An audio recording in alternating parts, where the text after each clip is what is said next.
ദൈവത്തിന് സ്തോത്രം. ഇന്നത്തെ വചന ശുശ്രൂഷയ്ക്ക് എല്ലാ പ്രിയ ദൈവമക്കൾക്കും സ്വാഗതം. പ്രാർത്ഥിക്കാം.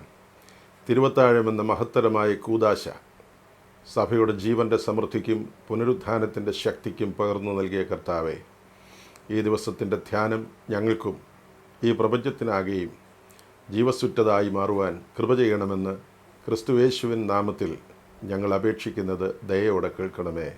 ആമേൻ. ക്രൈസ്തവ സഭയുടെ അടിസ്ഥാനപരമായ ഒരു ശുശ്രൂഷയും ശ്രേഷ്ഠമായ കൂദാശയുമാണ് തിരുവത്താഴം. ആന്തരികമായി അനുഭവിക്കുന്ന ദൈവകൃപയുടെ ബാഹ്യമായ പ്രദർശനമാണല്ലോ കൂദാശ.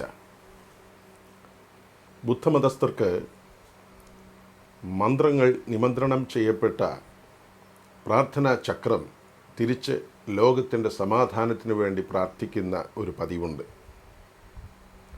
എന്നാൽ ക്രിസ്തുവിൻ്റെ കൽപ്പന ശിരസാവഹിച്ച് ദൈവകൃപ പ്രാപിച്ച് ജീവിക്കുന്നതിലൂടെയേ സമാധാനം പുലരൂ എന്നാണ് വേദപുസ്തക ഭാഷ്യം. മാളികമുറിക്കുള്ളിൽ നിങ്ങൾ തമ്മിൽ തമ്മിൽ സ്നേഹിക്കണം എന്ന പുതിയൊരു കൽപ്പന ഞാൻ നിങ്ങൾക്ക് തരുന്നു എന്ന് കർത്താവ് ശിഷ്യഗണങ്ങൾക്ക് നടുവിൽ നിന്ന് സംസാരിച്ചത് തിരുവത്താഴം സ്ഥാപിക്കുന്നതിന് തൊട്ട് മുമ്പായിരുന്നു. ഇതുകൊണ്ടാണ് തിരുവത്താഴം സ്ഥാപിക്കപ്പെട്ട ഈ ശ്രേഷ്ഠ ശുശ്രൂഷയ്ക്ക് മോണ്ടി തേഴ്സ്ഡേ എന്ന് ആ ദിവസത്തെ വിളിക്കുന്നത്. മോണ്ടി എന്ന പദം മാൻഡാറ്റും എന്ന ലത്തീൻ പദത്തിൽ നിന്ന് രൂപം കൊണ്ടതാണ്. കൽപ്പന എന്നാണ് ഇതിൻ്റെ ഭാഷാന്തരം. ചില ആളുകൾ ലത്തീൻ പദമായ മെൻഡിക്കേർ എന്നതിൽ നിന്നാണ് ഇതിൻ്റെ വ്യുൽപ്പത്തി എന്ന് പറയാറുണ്ട്. യാചന, ദൈവത്തോടുള്ള അപേക്ഷ. എന്നാൽ യേശു ഈ ദിവസമായിരുന്നു യൂക്കറിസ്റ്റ് അഥവാ ഹോളി കമ്മ്യൂണിയൻ അഥവാ തിരുവത്താഴം സ്ഥാപിച്ചത്. പെസഹ ദിനത്തിലായിരുന്നു തിരുവത്താഴത്തിൻ്റെ സ്ഥാപനം. പാസ്ക എന്ന എബ്രായ പദമാണ് പെസഹ എന്ന് മലയാളീകരിച്ചതും പാസ് ഓവർ എന്ന് ഇംഗ്ലീഷിലാക്കിയതും. കടന്നുപോക്ക് എന്നാണ് ഇതിൻ്റെ മലയാളാർത്ഥം. 430 വർഷം ഇസ്രായേൽ ജനം മിസ്രയീമിൽ അടിമകളായിരുന്നു എന്ന് പുറപ്പാട് പുസ്തകം 12-ാം അധ്യായം 40-ാം വാക്യത്തിൽ നാം വായിക്കുന്നു. ഈ അടിമത്വത്തിന് അടിസ്ഥാനം വിശ്വാസികളുടെ പിതാവെന്ന് പിൽക്കാലത്ത് പുകഴ്പെറ്റ അബ്രഹാമിൻ്റെ അബദ്ധവും ദൈവത്തിൽ താൻ ദർശിച്ച സ്നേഹമനുഭവിച്ചിട്ടും അവിശ്വാസിയായി താൻ തന്നെ പ്രതിഫലിപ്പിച്ചതും. ഉൽപ്പത്തി 15-ാം അധ്യായമാണ് അതിന് ആധാരം. അങ്ങനെ ദൈവാനുഗ്രഹത്തിൽ നിലനിൽക്കുന്നതിനു പകരം ദൈവത്തിൻ്റെ അനുഗ്രഹത്തിൽ നിന്നും വീണുപോയ ഒരു സമൂഹത്തെ വീണ്ടും സമുദ്ധരിക്കുവാൻ മോശയെ തിരഞ്ഞെടുത്ത് നിയമിക്കുന്ന ദൈവം അവർക്ക് വിമോചനത്തിൻ്റെ ശക്തി അനുഭവിക്കുന്നതിന് അവസരം നൽകുന്ന ദിവസമായിരുന്നു പെസഹയുടേത്. അടിമത്തം വിപാടനം ചെയ്യപ്പെട്ട് വിമോചനത്തിൻ്റെ ശക്തി കാഹളം ശത്രുക്കൾക്ക് നടുവിൽ ദൈവത്തിൻ്റെ അനുഗ്രഹിക്കപ്പെട്ട സാന്നിധ്യത്തിലൂടെ ആസ്വദിച്ചുകൊണ്ട് യാത്രയ്ക്ക് പുതിയൊരു തുടക്കത്തിന് അവർ തയ്യാറെടുക്കുകയാണ്.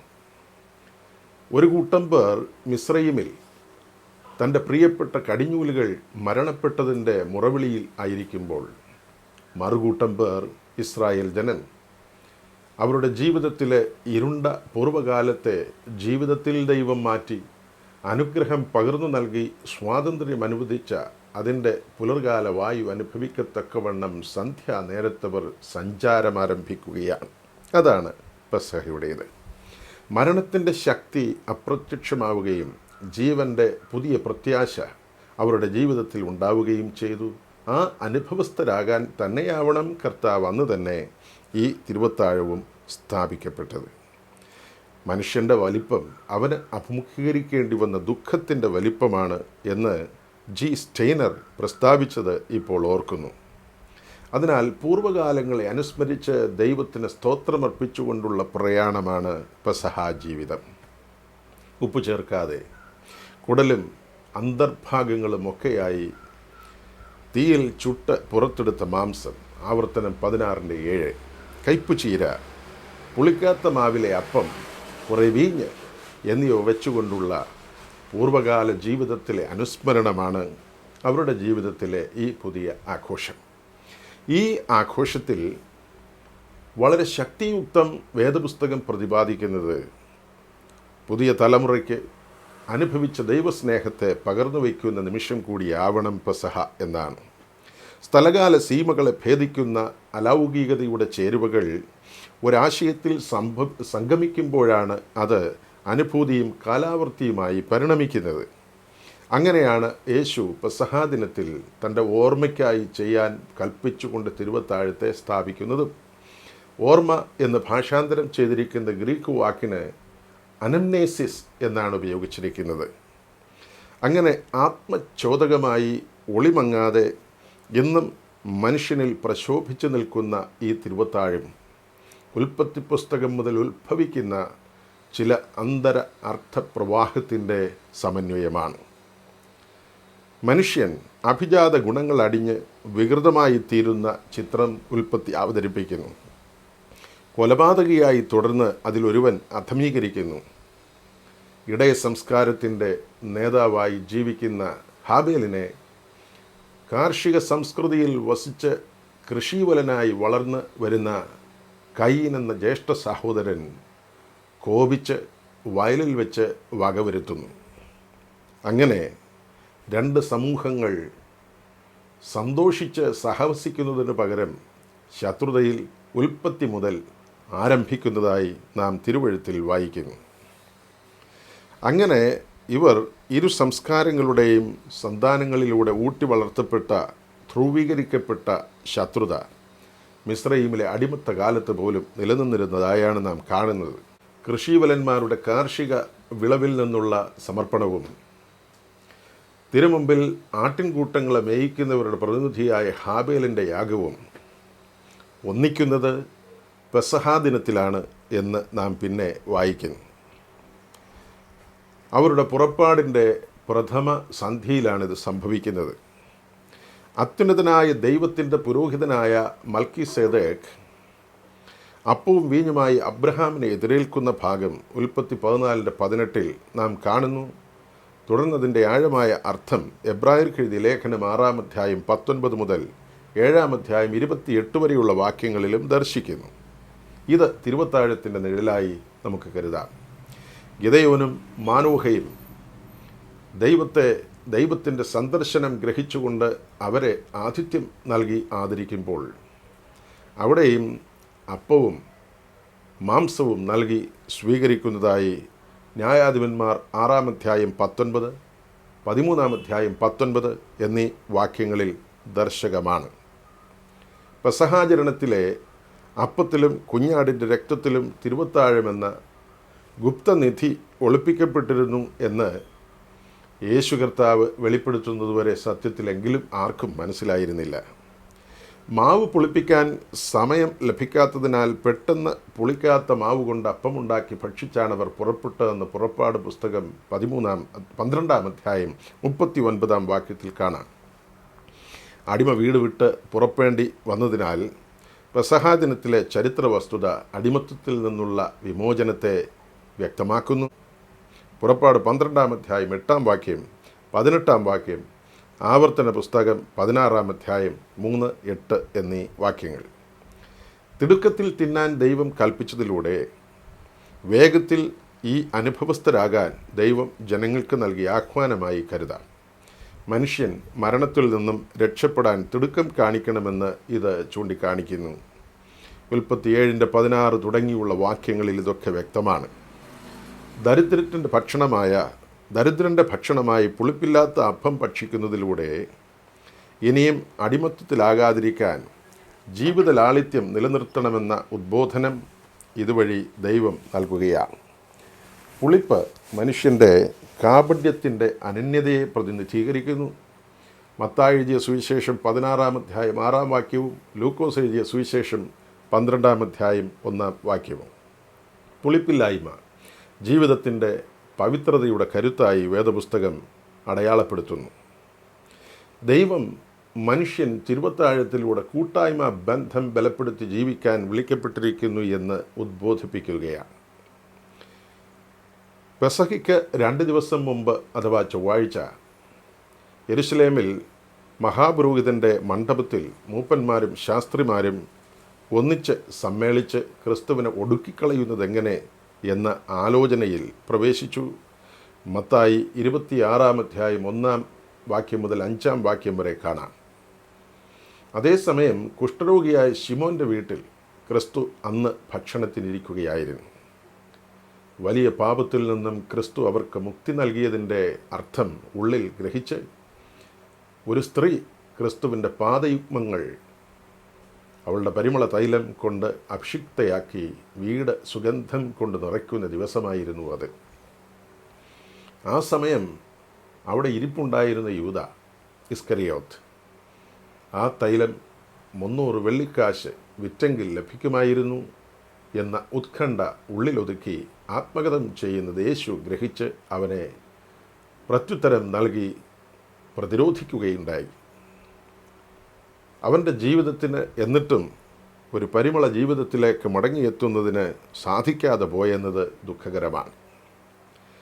പാപിനി ദൈവത്തെ മഹത്വീകരിക്കുന്നത് കണ്ടപ്പോൾ ദുർമോഹിയായ യൂദയിൽ പിശാച് തിന്മ നിറഞ്ഞ തോന്നലുളവാക്കിയതായി ലൂക്കോസ് 22:3 യോഹന്നാൻ എഴുതിയ സുവിശേഷം 13 അധ്യായം 2 വാക്യത്തിലും 27 വാക്യത്തിലും നമുക്ക് കാണാൻ കഴിയും.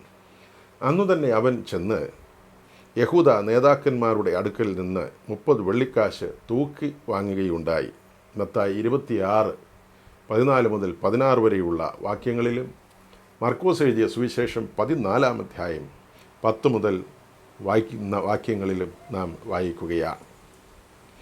ദൈവത്തെ ഭയപ്പെടാതെ ദൈവസ്നേഹത്തിൽ ജീവിക്കുന്നതിന് ലഭിച്ച അവസരങ്ങളെ നിഷേധിച്ച് തിന്മയുടെ സൗഖ്യവും സന്തോഷവും പ്രാപിക്കുവാൻ ഇഷ്ടപ്പെട്ട ഒരു ഹീന മനുഷ്യൻ അങ്ങനെ അധപ്പതിക്കുകയായിരുന്നു യൂദ എന്നത് നമുക്ക് കാണാം.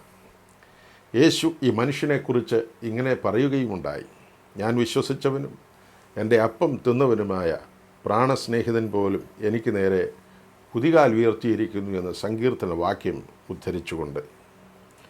എന്താണ് തിരുവത്താഴത്തിൻ്റെ അന്തരാർത്ഥം? മനുഷ്യൻ പാപത്തിൽ വീണപ്പോൾ പാപലോപം സ്ഥാപിക്കപ്പെട്ടു, ക്രിസ്തു അറുക്കപ്പെട്ടു. വെളിപ്പാട് 13:8 നമുക്കിത് കാണാൻ കഴിയും. അറുക്കപ്പെട്ട കുഞ്ഞാടായ ക്രിസ്തു പാപത്തിൽ വീണ മനുഷ്യനെ വീണ്ടും സമീപിക്കുന്നതിന് യോഗ്യത സ്വീകരിച്ചത് അങ്ങനെയാണ്. എന്നാൽ മാനസാന്തരവും പുതുജീവിതവും പ്രാപിക്കാതെ അപ്പോൾ തന്നെ ജീവവൃക്ഷമായ ക്രിസ്തുവിനെ സമീപിച്ച് തിന്മയിൽ നിത്യത പ്രാപിച്ച് മനുഷ്യൻ അധമീകരിക്കാതിരിക്കാൻ ദൈവം ക്രിസ്തുവിങ്കിലേക്കുള്ള പ്രവേശനം നിരോധിച്ചതായി ഉൽപ്പത്തി പുസ്തകം 3 അധ്യായം 20 മുതൽ 22 വരെയുള്ള വാക്യങ്ങളിലൂടെ നമ്മെ പഠിപ്പിക്കുന്നു. ഈ സ്വർഗീയ യാഗത്തിലൂടെ പാപത്തിൽ വീണ മനുഷ്യനുമായി ദൈവത്തിന് വീണ്ടും സമ്പർക്കത്തിലേർപ്പെടാൻ കഴിയുകയും ദൈവസ്നേഹത്തിലേക്ക് അവനെ തിരിച്ചു കൊണ്ടുവരുന്നതിനുള്ള കാലം അവൻ കാത്തുവെച്ച് നോക്കിപ്പാർത്തിരിക്കുകയും ചെയ്യുകയുണ്ടായി. കാലസമ്പൂർണത വന്നപ്പോഴാണ് ദൈവം തൻ്റെ പുത്രനെ സ്ത്രീയിൽ നിന്ന് ജനിച്ചവനായി ഈ പദ്ധതി നടപ്പിലാക്കുന്നതിനു വേണ്ടി ലോകത്തിലേക്ക് അയച്ചതെന്ന് ഗലാത്യർ 4 അധ്യായം 4 വാക്യത്തിൽ നാം കാണുന്നുണ്ട്. ദൈവം മനുഷ്യനെ സൃഷ്ടിച്ച് ദൈവത്തിൻ്റെ സ്വരൂപത്തിലും ദൈവത്തിൻ്റെ സാദൃശ്യത്തിലുമായിരുന്നു. ദൈവം ത്രിയേകൻ എന്നതാണല്ലോ ദൈവത്തിൻ്റെ സ്വരൂപം.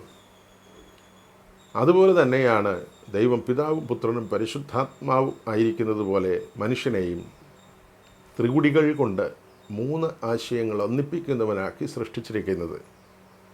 ശരീരം, ജീവൻ, ആത്മാവ്, ഇത് 3 വ്യതിരിക്തമെങ്കിലും വൈരുദ്ധ്യമില്ലാതെ ഒന്നിച്ച് നിലനിൽക്കുന്നു, ഒരേ ആശയത്തിൽ പ്രവർത്തിക്കുന്നു. ഇതിലേതെങ്കിലും ഒന്നിന് നിലനിൽപ്പില്ലെങ്കിൽ ജീവനില്ല. രണ്ടാമത് ദൈവം സൃഷ്ടിച്ചത് ദൈവത്തിൻ്റെ സാദൃശ്യത്തിലായിരുന്നു മനുഷ്യനെ. അമർത്യതയാണ്, ഇമ്മോർട്ടാലിറ്റിയാണ് ദൈവത്തിൻ്റെ സാദൃശ്യം എന്ന് അപ്പോക്രിഫൽ പുസ്തകമായ ശലോമോൻ്റെ ജ്ഞാനം 2 അധ്യായം 23 വാക്യത്തിൽ പറയുന്നു. അനുസരണക്കേടിലൂടെ നഷ്ടപ്പെട്ട് സമ്പൂർണ്ണ മനുഷ്യൻ മരണം പ്രാപിച്ച് അവൻ അശുദ്ധനും ദൈവകൃപയിൽ നിന്ന് വീണുപോയവനും കഴിവിൽ കുറഞ്ഞവനും പരിമിതീകരിക്കപ്പെട്ടവനുമായി ചുരുങ്ങി. അപ്പോക്രിഫൽ ഗ്രന്ഥങ്ങളായി സിറ 17 അധ്യായം 1 മുതൽ 4 വരെയുള്ള വാക്യങ്ങളും 2 എസ്ഡ്രാസ് അഥവാ സെക്കൻഡ് എസ്ഡ്രാസ് 8:44 ഇത് പറയുന്നുണ്ട്. ആദാം പാപം ചെയ്ത് ദൈവ തേജസ് നഷ്ടമാക്കിയതിലുള്ള എല്ലാവരും മരിച്ചു, പാപത്തിന് ദാസന്മാരായി വിൽക്കപ്പെട്ടു.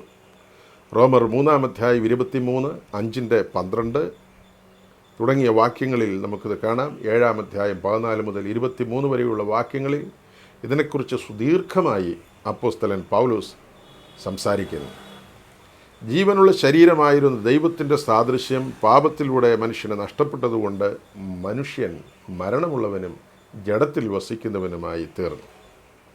അതുകൊണ്ട് ദൈവപുത്രൻ ജഡത്തിൽ ഈ ലോകത്തിലേക്ക് വന്നു.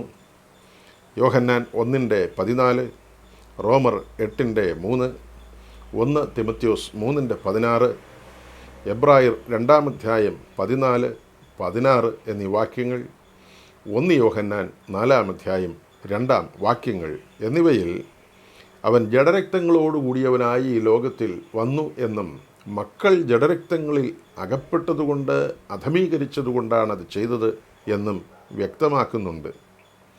ജഡശരീരത്തിന് മാംസരക്തങ്ങൾക്ക് ദൈവരാജ്യത്തെ അവകാശമാക്കുവാൻ സാധ്യമല്ല. അതുകൊണ്ടാണ് അവൻ സ്വർഗീയ ശരീരം പ്രാപിക്കേണ്ടി വരുന്നത്. അതുകൊണ്ട് ആ സ്വർഗീയ ശരീരത്തിലേക്കുള്ള മടക്കമാണ്, തിരിച്ചുവരവാണ് തിരുവത്താഴത്തിലൂടെ ദൈവപുത്രനായ കർത്താവ് സാധ്യമാക്കിയത്. ഏദനിൽ വെച്ച് ജീവൻ നഷ്ടപ്പെട്ട മനുഷ്യർക്ക് ജീവനും അതിൻ്റെ സമൃദ്ധിയും അനുഭവിക്കുവാൻ യേശു വന്നു. യോഹന്നാൻ 10-ാം 10 വാക്യത്തിൽ കാണാം. മരണത്തിന് അധീനമായ ശരീരത്തിൽ നിന്നും നമ്മെ ക്രിസ്തുവിന് മാത്രമേ വിടുവിക്കാനും വീണ്ടെടുക്കാനും കഴിയൂ. റോമാലേഖനം 4-ാം 24, 25 വാക്യങ്ങൾ, 7-ാം 24, 25 വാക്യങ്ങൾ, 8-ാം 3 വാക്യം, 2 കൊരിന്ത്യർ 5-ാം 21 വാക്യം, ഗലാത്യർക്ക് എഴുതിയ ലേഖനം 5-ാം 17, 18 വാക്യങ്ങളൊക്കെ ഇത് സാക്ഷിക്കുന്നു. പാപത്തിൽ മരിക്കുന്നതിന് മുമ്പ് ജീവനുണ്ടായിരുന്ന മനുഷ്യനെ വെളിച്ചം ആവരണം ചെയ്തിരുന്നതായാണ് യോഹന്നാൻ 1:4 നാം വായിക്കുന്നത്. പാപം ചെയ്തതോടെ അവൻ നഗ്നത വെളിപ്പെടുന്നവനായി എന്ന് ഉൽപ്പത്തി 3:7 നിന്നും 10-ാം വാക്യം മുതൽ 11-ാം വാക്യം വരെയുള്ള ഭാഗത്തിൽ നിന്നും നമുക്ക് കാണാം. യേശുവിൽ വിശ്വസിക്കുന്ന നിമിഷം മനുഷ്യനിൽ നിന്ന് മരണം നീങ്ങുകയും ആ വ്യക്തി അപ്പോൾ തന്നെ ജീവനിൽ കടക്കുകയും ചെയ്യുന്നു. യോഹന്നാൻ 5-ാം 24, 8-ാം 51, 11-ാം 26, റോമർക്ക് എഴുതിയ ലേഖനം 5-ാം 2-ാം വാക്യം, എഫേസ്യർക്ക് എഴുതിയ ലേഖനം 2-ാം 5-ാം വാക്യം എന്നിവിടങ്ങളിലെല്ലാം നമുക്ക് കാണാൻ കഴിയും. എന്നാൽ പാപഫലമായി ജഡം ധരിച്ച മനുഷ്യൻ പ്രാകൃതവും ദ്രവത്വവുമുള്ള മണ്ണുകൊണ്ടുള്ള 1-ാം മനുഷ്യൻ്റെ പ്രതിമ ധരിച്ചിരിക്കുന്നതിനാൽ ശാരീരിക മരണത്തിലൂടെ അത് ഉപേക്ഷിച്ച ശേഷം മാത്രമേ നിത്യമായ സ്വാതന്ത്ര്യത്തിലേക്ക് കടക്കാൻ കഴിയൂ. റോമർ 8:10 നമുക്കത് വായിക്കാൻ കഴിയും. അതിനാൽ ആത്മാവിനെതിരെ നിൽക്കുന്ന ജഡത്തെയും അതിൻ്റെ മോഹങ്ങളെയും തോൽപ്പിച്ചുകൊണ്ട് മരണം വരെ ദൈവപുത്രനിലുള്ള വിശ്വാസത്തിലും അനുഭവത്തിലും ജീവിക്കേണ്ടതുണ്ട് എന്ന് ഗലാത്യർ 2-ാം 20-ാം വാക്യം, 5-ാം 16, 24, 6-ാം 12, എഫേസ്യർ 3-ാം 17 എന്നിവിടങ്ങളിൽ കാണാം.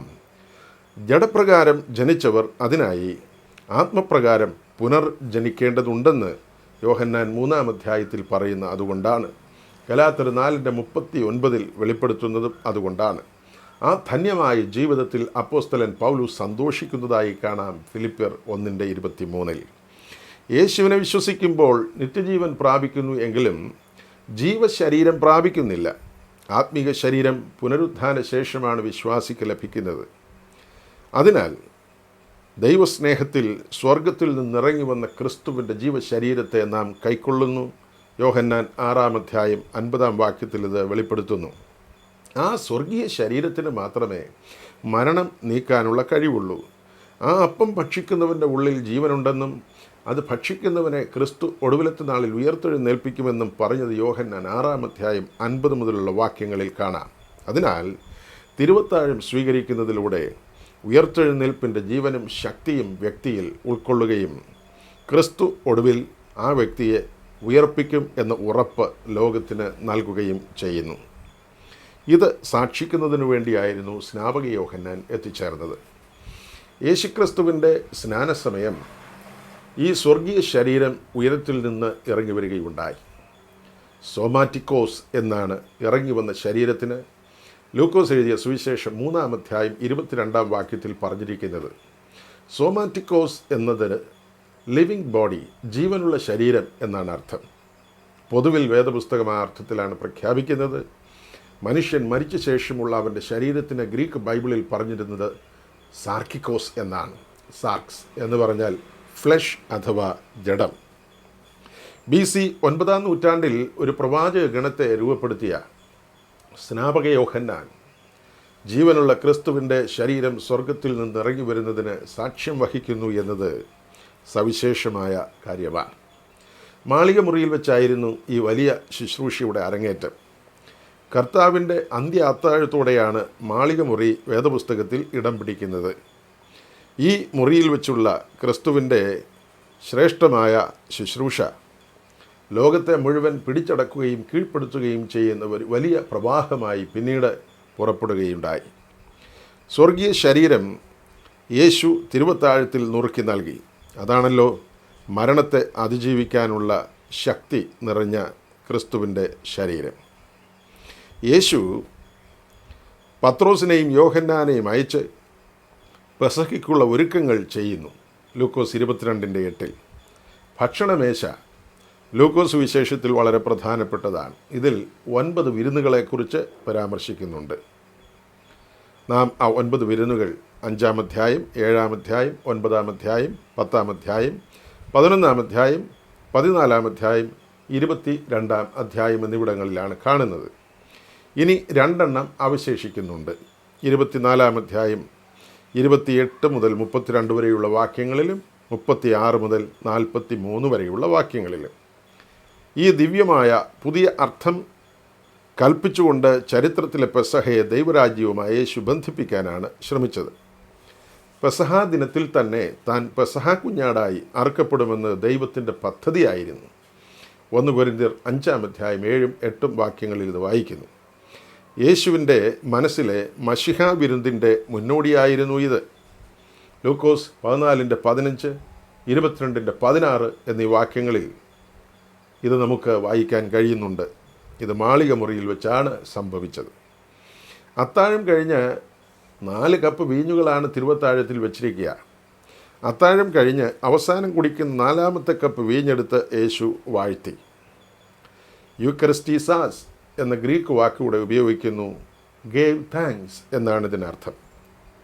എന്നിട്ട് അവർക്ക് കൊടുത്തു എന്ന് ലൂക്കോസ് 22:17 മുതൽ 19 വരെയുള്ള വചനങ്ങളിൽ കാണാം. വാഴ്ത്തി എന്നർത്ഥമുള്ള യൂക്കറിസ്റ്റയോ എന്ന ഗ്രീക്ക് വാക്കിന് നന്ദി അർപ്പണം അഥവാ സ്തോത്രാർപ്പണം എന്നാണ് അർത്ഥം. യൂക്കറിസ്റ്റയോ എന്ന പദം ഇവിടെ ഉപയോഗിച്ചിട്ടതിൽ നിന്നുമാണ് യൂക്കറിസ്റ്റ് എന്ന പേര് തിരുവത്താഴത്തിനുണ്ടായത്. യേശു തൻ്റെ ഓർമ്മയ്ക്കായി തുടർന്നും ചെയ്യണം എന്ന് ആവശ്യപ്പെട്ടു. അനംനേസിസ്, റിമെമ്പറൻസ് എന്ന വാക്ക് ഇവിടെ ഉപയോഗിക്കുന്നു. Keep on doing this. ടൂട്ടോ പൊയ്യറ്റെ എന്ന ഗ്രീക്ക് വാക്കാണ് ഇവിടെ പറയുന്നത്. ഇത് തുടർച്ചയായി ചെയ്യണമെന്ന്. ആദ്യം വീഞ്ഞും 2-ാമത് അപ്പവും യേശു നൽകിയതായി ലൂക്കോസ് പറയുന്നതായി നമുക്ക് തോന്നാം. 22-ാം അധ്യായം 17-ാം വാക്യത്തിലും 19-ാം വാക്യത്തിലും. എന്നാൽ തിരുവത്താഴം സ്ഥാപിച്ചുകൊണ്ടുള്ള വീഞ്ഞ് യേശു നൽകുന്നത് അപ്പം നൽകിയതിന് ശേഷം എന്ന് 22:20 നിന്നും നാം വായിക്കുന്നു. മനുഷ്യനോട് ദൈവം സ്ഥാപിക്കുന്ന ഒരിക്കലും നീക്കം വരാത്ത എന്നർത്ഥം വരുന്ന ക്രിസ്തുവിൻ്റെ രക്തത്തിലൂടെയാണ് ഈ ഉടമ്പടി സ്ഥാപിച്ചത് എന്നാണ് പ്ലമ്മർ എന്ന വേദശാസ്ത്രജ്ഞൻ അഭിപ്രായപ്പെടുന്നത്. പുതിയ നിയമമല്ല, മറിച്ച് പുതിയ ഉടമ്പടിയാണ്. കൈനെ ഡിയാത്തേക്കെ, ന്യൂ കവനൻറ്റ് എന്നാണ് ബൈബിളിൽ ഉപയോഗിക്കുന്നത്. പുതിയ ഉടമ്പടിയാണ് യേശു സ്ഥാപിച്ചത്. ദൈവവുമായി വീണുപോയ മനുഷ്യൻ വീണ്ടും ഉയർത്തെഴുന്നേൽക്കുമെന്ന ഉറപ്പിൽ ദൈവം ചെയ്യുന്ന ഉദാത്തമായ ഉടമ്പടി. യേശു തിരുവത്താഴത്തിൽ ഈ ജീവനുള്ള ശരീരം നുറുക്കി നമുക്ക് സമ്മാനിച്ചിരിക്കുന്നു. യാഗത്തിൽ ചൊരിഞ്ഞ രക്തത്തിലൂടെ അവൻ സകലരെയും വിലയ്ക്ക് വാങ്ങി എന്നാണ് വെളിപ്പാട് 5-ാം അധ്യായം 6 മുതൽ 10 വരെയുള്ള വാക്യങ്ങളിൽ കാണുന്നത്. ഈ യേശുക്രിസ്തുവിലൂടെ സമ്പൂർണവും അർത്ഥഗർഭവുമായ തിരുവത്താഴത്തിലേക്ക് നമുക്ക് പ്രവേശിക്കുവാനുള്ള അവസരമുണ്ട്. സമവീക്ഷണ സുവിശേഷങ്ങളിലും കൊരിന്ത്യർക്കെഴുതിയ 1-ാം ലേഖനത്തിലും തിരുവത്താഴത്തിൻ്റെ സ്ഥാപന വാക്കുകൾ നമുക്ക് വായിക്കാൻ കഴിയും. തിരുവത്താഴത്തെക്കുറിച്ച് ആദ്യമായി എഴുതിയത് പൗലൂസായിരുന്നു. AD 55 എഴുതി എന്ന് കരുതപ്പെടുന്ന കൊരിന്ത്യർക്ക് എഴുതിയ 1-ാം ലേഖനം വായിക്കുമ്പോൾ 11-ാം അധ്യായം 23 മുതൽ 30 വരെയുള്ള വാക്യങ്ങളിൽ താൻ പ്രസ്താവിക്കുന്ന കാര്യങ്ങൾ എഴുതുന്ന സമയത്ത് തിരുവത്താഴം സ്ഥാപനം കഴിഞ്ഞ് ഏതാണ്ട് 25 വർഷം കഴിഞ്ഞിട്ടുണ്ടായിരുന്നു. യോഹന്നാൻ സുവിശേഷത്തിൽ മാത്രം യേശു ശിഷ്യരുടെ കാൽ കഴുകിയിട്ട് തിരുവത്താഴം ആരംഭിക്കുന്നതും പുതിയ കൽപ്പന വിളംബരം ചെയ്യുന്നതും രേഖപ്പെടുത്തിയിരിക്കുന്നത് തിരുവത്താഴത്തിൽ ബഹുസ്വരമായി സംക്രമിക്കേണ്ടുന്ന അർത്ഥതലങ്ങൾ വ്യാഖ്യാനിക്കുന്നതിനായിരുന്നു എന്നാണ് നാം മനസ്സിലാക്കേണ്ടത്. യേശു ഒറ്റിക്കൊടുക്കപ്പെട്ട രാത്രിയിലാണ് തിരുവത്താഴം സ്ഥാപിച്ചതെന്ന് പൗലോസ് പറയുമ്പോൾ പെസഹ ഭക്ഷണത്തിനൊടുവിലാണ് തിരുവത്താഴത്തിൻ്റെ സ്ഥാപനമെന്ന് സമവീക്ഷണ സുവിശേഷങ്ങൾ എടുത്തു പറയുന്നു. മത്തായി 26-ാം അധ്യായം 26 മുതൽ 29 വരെയുള്ള വാക്യങ്ങൾ, മർക്കോസ് എഴുതിയ സുവിശേഷം 14-ാം അധ്യായം 22 മുതൽ 25 വരെയുള്ള വാക്യങ്ങൾ, ലൂക്കോസ് എഴുതിയ സുവിശേഷം 22-ാം അധ്യായം 14 മുതൽ 20 വരെയുള്ള വാക്യങ്ങൾ. യോഹന്നാൻ തിരുവത്താഴ സ്ഥാപന വാക്കുകൾ പറയുന്നില്ലെങ്കിലും അതിൻ്റെ അർത്ഥവും പ്രാധാന്യവും എടുത്തു പറയുന്നത് 6-ാം അധ്യായം 55-56 വാക്യങ്ങളിലാണ്. അതിനാൽ ആദിമസഭ കൂടി വന്ന സ്ഥലങ്ങളിലെല്ലാം അപ്പം നുറുക്കൽ പതിവായിരുന്നു എന്നത് സുവിദിതമാക്കിയിരിക്കുന്നു. അപ്പോസ്തലന്മാരുടെ പ്രവൃത്തികൾ 20-ാം അധ്യായം 7-ാം വാക്യം. തിരുവത്താഴത്തിൻ്റെ അർത്ഥം ഗ്രഹിക്കുക മാത്രമല്ല, ചട്ടപ്രകാരമേ അനുവർത്തിക്കാവൂ എന്നും ദൈവവചനം നിഷ്കർഷിക്കുന്നു. അതിനാൽ യേശു യാഗമായ ദിനം അഥവാ നല്ല വെള്ളിയാഴ്ച തന്നെയാണ് എന്നാണ് TS എലിയറ്റിൻ്റെ അഭിപ്രായത്തിൽ പ്രകടമാകുന്നത്.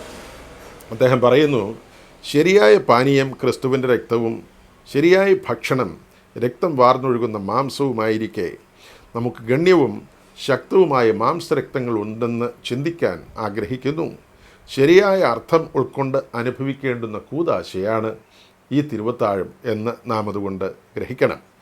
2 കാര്യം ചെയ്തിട്ട് മാത്രമേ തിരുവത്താഴം കൈക്കൊള്ളാവൂ എന്നാണ് 1 കൊരിന്ത്യർ 11-ാം അധ്യായം 28-29 വാക്യങ്ങളിൽ പറയുന്നത്. 1, തന്നെത്താൻ ശോധന ചെയ്തിട്ട് മാത്രമേ ഇത് സ്വീകരിക്കാവൂ. 2, തിന്നുകയും കുടിക്കുകയും ചെയ്യുന്നവൻ ശരീരത്തെ വിവേചിച്ച് ഈ തിരുവത്താഴത്തിൽ ഭക്ഷിക്കണം എന്നാണ് 1 കൊരിന്ത്യർ 11-29. ഇവിടെ ശരീരത്തെ എന്ന വാക്ക് വരുന്ന സ്ഥലത്ത് സോമ എന്ന പദമാണ് ഗ്രീക്ക് പുതിയ നിയമത്തിൽ ഉപയോഗിച്ചിരിക്കുന്നത്. ഗ്രീക്ക് പുതിയ നിയമത്തിലെ ഭൂരിപക്ഷം കൈയെഴുത്ത് പ്രതികളിലും സോമ ടു കുറിയു എന്ന വാക്കാണ് കാണുക. ബോഡി ഓഫ് ദ ലോർഡ് എന്നാണ് എഴുതിയിരിക്കുന്നത്.